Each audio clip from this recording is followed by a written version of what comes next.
May it please the Court. My name is Tom Hall, and along with co-counsel Amanda Lundgren, I represent the homeowners Rafael, Palacios, and Rose Pujol. I'd like to reserve 2 minutes for rebuttal, Your Honor.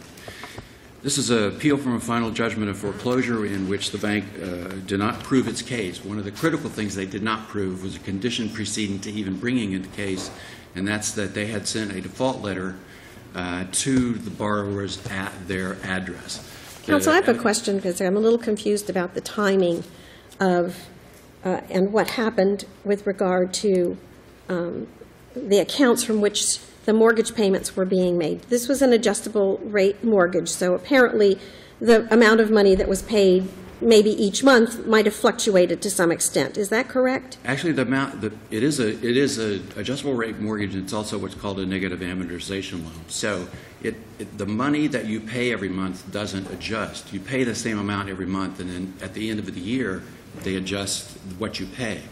What fluctuates is how much goes toward interest and principal, because if the interest rate changes, the interest rate can go up, and you can actually have the principal go up as opposed to going down. So my understanding was there was an account. This was one of this gentleman, this couple had an account where the bank was paid automatically every month. It was one of those automatic pay relationships. Yes.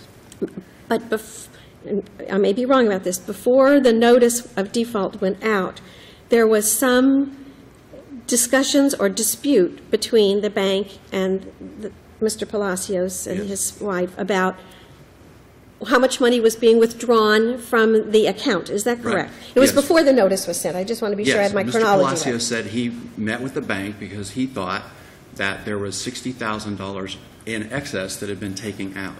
And he said, of course, he couldn't say what they said, but he said, based upon those conversations, he came away with the assumption that either that $60,000 was going to be applied toward the loan, or there was going to be a loan modification in January.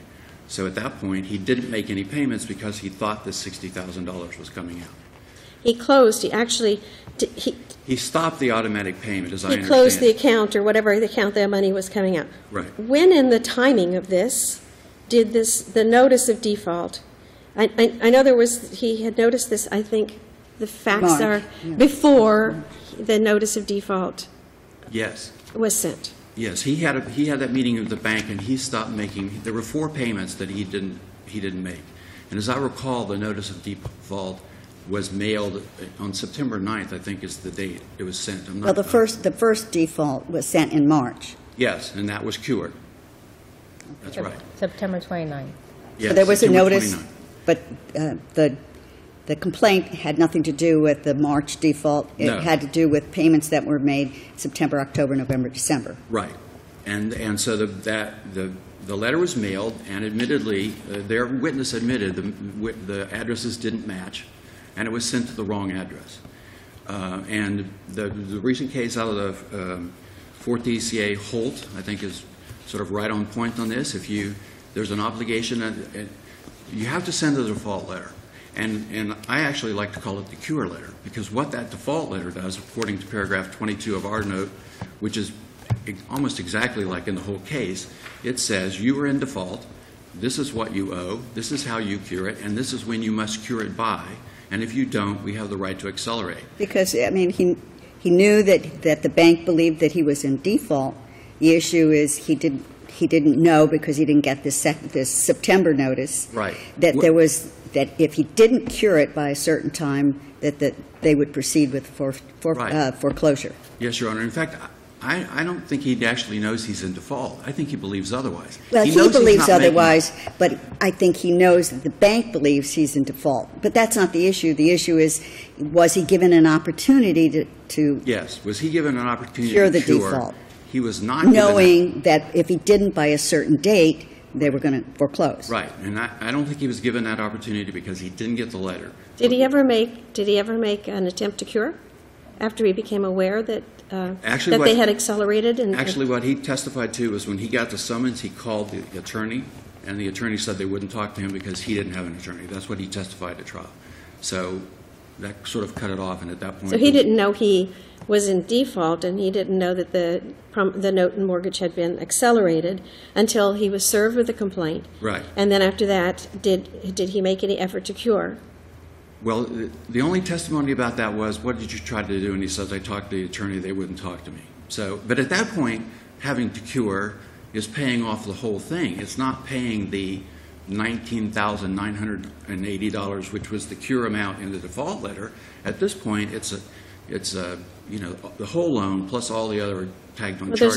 There's no way of knowing that. If you go to the bank and say, I want to make myself current, would you let me make myself current to get over this? That's true, but he because said under the statute, you have the right, actually, up until the certificate of title, I think, comes out to. Well, no, that's the right to redeem. That's different than the right to cure. Cure is the short amount. The redeeming but is the whole amount. there's no showing that he ever approached them to see if he could cure. Other than the testimony that he talked to the attorney and they wouldn't talk to him. That's the only testimony one way or the other. Counsel, are you relying on the new case from the court, Ramos versus City Mortgage? Actually, we did not cite Ramos, but it's a great case, and I wish we had cited it because I think it actually is right on point.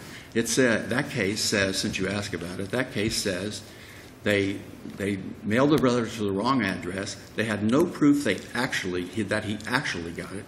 And therefore, that they didn't meet the condition preceding, and the case should have been dismissed. So what is the remedy? You didn't tell me. It's how many years later now? He's not been paying the mortgage. I'm assuming he's not been escrowing the money to pay the mortgage, to make it current, to cure the default. In other words, that would be the cure. In other words, you didn't tell me, and I shouldn't be, and you shouldn't have accelerated. You shouldn't have foreclosed to me. I have the right to cure. You didn't tell me, so you should have cured. And here I've been escrowing the money all this time. I'm entitled to cure. Yes, is that the remedy? Or I go home, I don't have to pay another mortgage, and I'm finished. It's not with it. that. What happens is the case gets dismissed because they should have granted our involuntary dismissal motion. It gets dismissed, and then at that point, they send him a default letter, and it's going to say in that default letter, here's what you owe, and I assume it's going to say you owe all the payments between when you didn't make the last payment and now. And that's not going to be the full amount of the mortgage. It's not going to be all the tagged on extra costs. It's just going to be the payments that you have to pay. And this is going to give him a specific date in which he has to cure the default. And it has if to be not, at least it gets 30 days foreclosed. from that notice at that point. And then at that point, he has the opportunity to cure. We don't know if he can cure or not cure. I think this is a little bit different mortgage. This is not the kind of, it's a big mortgage. It's not the kind of thing where people lost It's over their $1 job. million, I think, was it? I think it was over $1 million. Is that what it was? 1.3 originally, yes.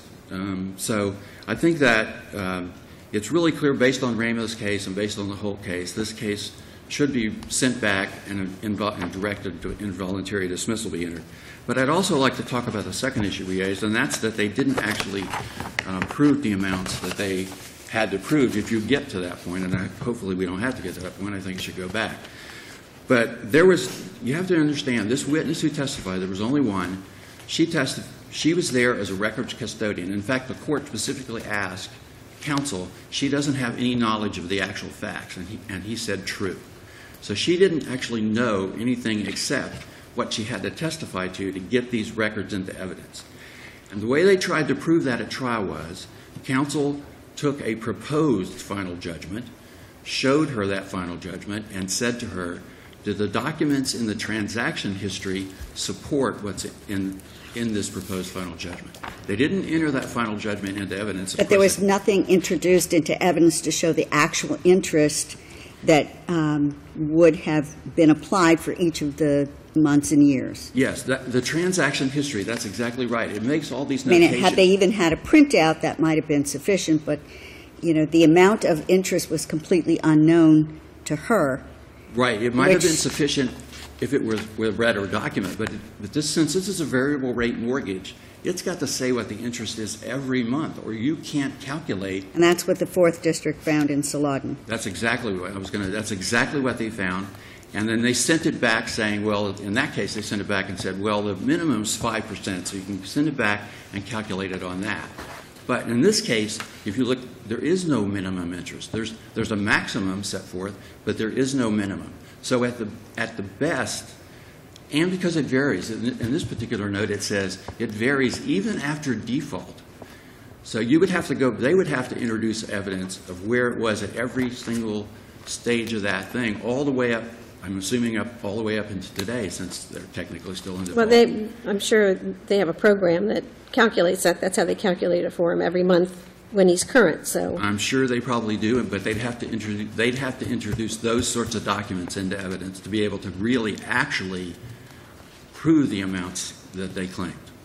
And I think that includes the amount, because it's a negative average. Or not necessarily have to introduce the documents, but have a witness that says, I looked at it, I calculated it, this is what I calculated, this is the amount, and this is how I calculated it. Yes, they could do it that way. I have personal knowledge, and I know these are the amounts. They could do it that way. But they didn't do either of those. The document they put in doesn't support it because it doesn't have all that information you've referred to. And the person had no personal knowledge. So either way, they just didn't prove their case in this particular case. Thank you, Mr. Hall. We've let you go a little bit over your time, but we'll give you time for rebuttal. Thank you. Thank you.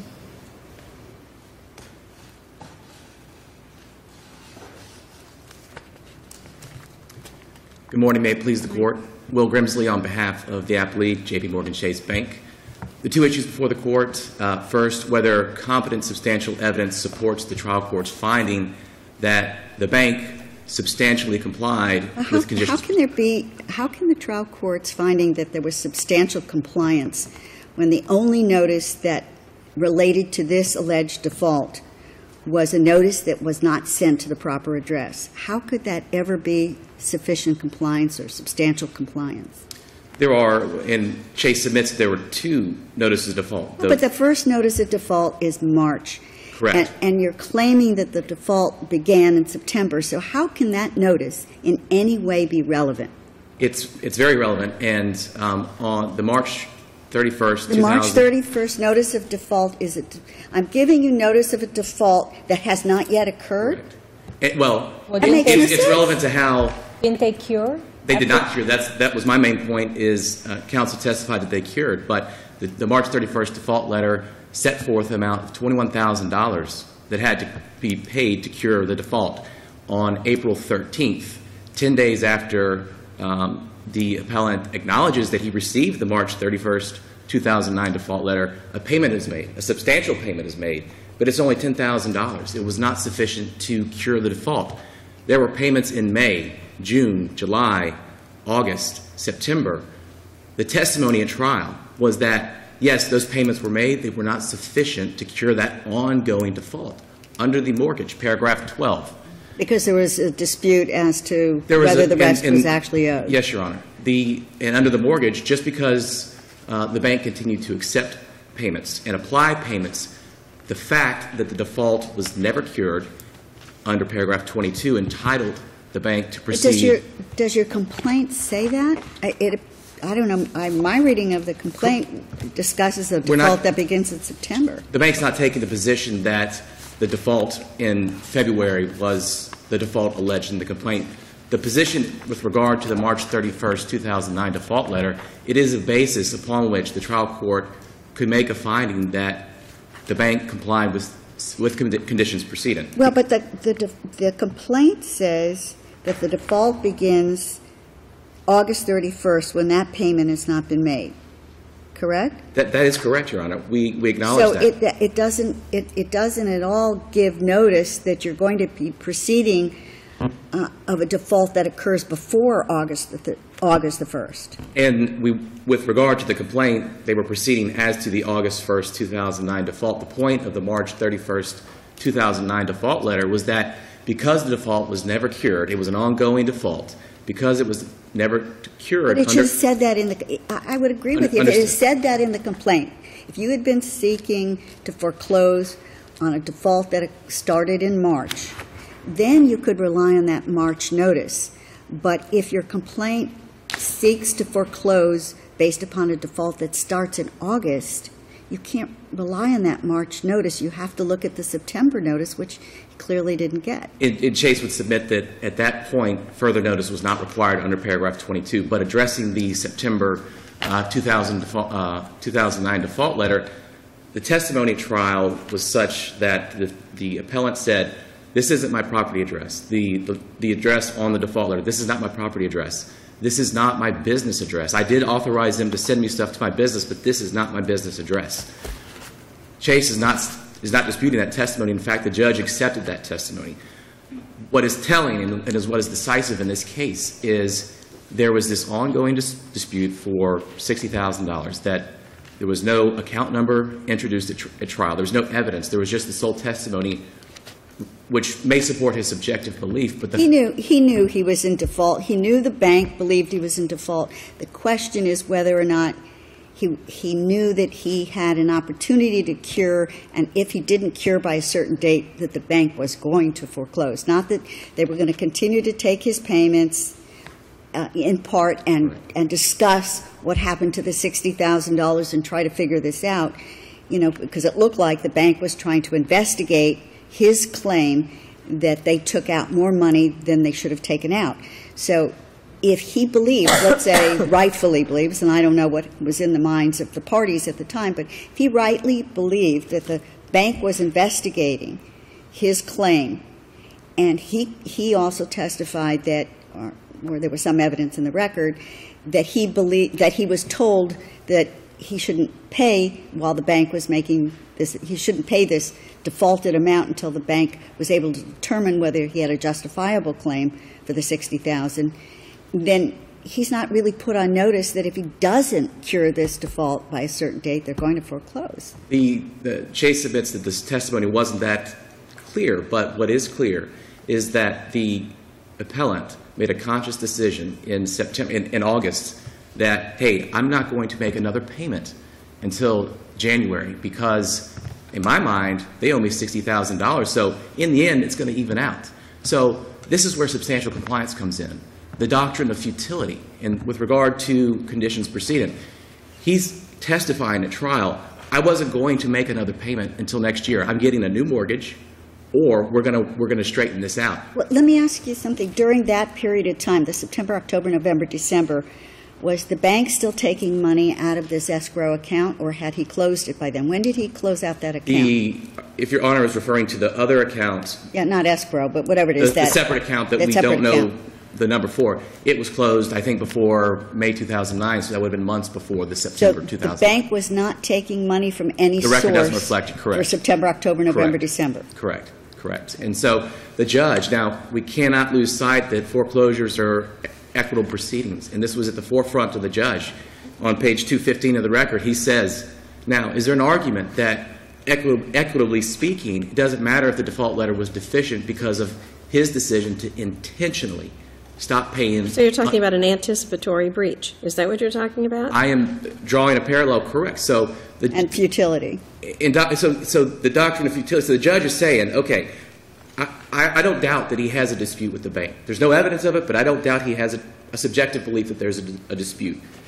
On the other hand, he testified, I intentionally stopped paying. I wasn't going to pay until January 2010, which was after the complaint was filed in this case. And the judge asked him, did you pay in January? I did not. So under the doctrine of futility, it would have been futile to give notice because he already said, and he testified on the stand, I wasn't going to pay. And he didn't testify. And you can look through the record. He did not testify that had I gotten notice, I would have cured the default. That's argued in the initial brief, but that was not testified to at trial. So in the applying the principles of equity, the judge got it right. The judge is finding that substantial compliance with conditions precedent is supported by competent substantial evidence, and that's the defendant's own testimony and the facts and circumstances of this case. The Ramos case is distinguishable because in that case, we didn't have the issue of intentional default. Default letter goes to the wrong address. There was no intentional default. Well, before that all happened, he knew he was in arrears, and he hadn't cured an earlier default. Your bank just doesn't forgive you because you decide to only pay part of it. Correct. It even says in there, we'll keep taking your money, but that doesn't mean we're going to forgive you for what you did wrong way back then. Correct. We're going to, these mortgages are going to hang that over your head forever. Correct. And, thank you for making subsequent or some payments, but the default wasn't cured. And he said, I'm not going to pay. And the judge said, well, substantial compliance with conditions preceding because under the circumstances of the case, it was warranted. Would you address the interest issue? Absolutely. The Chase admits that the evidence submitted at trial, the note, the payment history, and the testimony supports the amounts in the final judgment. The principle, and I will address the interest, the principle clearly set forth on page 1 of the payment history, $1.5 million. That is competent substantial evidence. There's no issues of admissibility. It's all about the weight. The evidence shows $1.5 million is the principal due. The interest. The witness testified that the payment history reflected the interest due. Now, if you look at the payment history, it shows a percentage of 3.56%. Now, the record isn't clear as to what percentage the judge used to calculate the interest. The final judgment says interest due from October or July 2009 through the date of trial or some date close there, and it gives a lump sum. Admittedly, there is no calculations of rate changes, so it's unclear what the judge was doing. Now, the Salaudin case. But was there any evidence as to what the proper interest rate was? Absolutely, Your Honor. Where was that? The notes. The face of the note, paragraph 4C. Paragraph 4C of the note. Now, this is similar to Salaudin because although in this case, the note doesn't say your minimum interest rate will be this. The note does say here's how you calculate interest. You use the current index and you add 2.350%, assuming the lowest possible 0%, assuming an index of 0%, the lowest possible rate ever would be 2.350%. But in a mortgage foreclosure case, you at least have someone there who says, here's what the interest is that's been accruing, and they have at least the breakdown of what the payments are and the interest. The promissory note alone is not ordinarily going to do it for you in a mortgage foreclosure case. Admittedly, Your Honor, in most cases there may be specific business records introduced, and admittedly that wasn't the case here. But following Salaudin, with the evidence that's before the court, the evidence that the trial judge looked at, it was sufficient to enable him to at least calculate the interest. So if the court has concerns that, okay, we're not really sure how she calculated the interest rate, we know that she can calculate it by looking at 4C, and this is Salaudin. Salaudin court did this. Was there any evidence to support a finding that the trial court selected the very lowest interest rate that could have been assessed, and that's how the court came up with the interest amount? In this case, no, Your Honor. And so we have no idea what percentage was relied on at all. But in Salaudin, that was the same circumstance. The court said, well, we're not sure what happened, but what we can say is that he should have used this very bottom number. And that's the same in this case. You can do that in this case, 2.350%. So there's no issue with the principal amount. The principal amount is correct. The attorney's fees, the appellant's counsel at trial conceded, no objection. So we're looking at the interest. Can this be corrected on remand? Yes. Can it be corrected with the evidence that's already presented to the court? Paragraph 4C of the note, yes, you can. Lowest possible interest rate of 0 plus the 2.350% gives you the very bottom number that you could have used and should have used perhaps, and it's a simple matter of clarifying and recalculating. But again, in sum, this is a matter of equity. The judge found that the bank substantially complied with conditions proceeding because testimony said, I intentionally defaulted. I wasn't going to cure it, and so even if given the opportunity, I wouldn't have. And then on the second point, the principal, the other amounts are supported clearly by competent substantial evidence. To the extent there is it is unclear about the interest, this can be corrected on remand. Thank you, counsel. Thank you, Your Honor. Mr. Hall, 2 more minutes. Just real quickly, one point, and certainly a foreclosure action is an action in equity, but there's a legal principle, there's a condition precedent you have to make before you can even accelerate or even file the lawsuit. They sent the default letter in March. He kept making payments. At some point, they reached the decision, we're going to accelerate and we're going to default, and they sent a new letter, but they just sent it to the wrong place. I don't think they can rely on that old letter because that old letter doesn't give him the current amount he needs to cure. And he has to be given that right to cure, and he has to be given at least 30 days to do it. They didn't, that letter, there's no evidence that letter reached him. In fact, there's a letter to the contrary because they sent it to the wrong address. Based upon that, we would ask that you reverse and direct the trial court to grant our motion for involuntary dismissal. Thank you. Thank you both.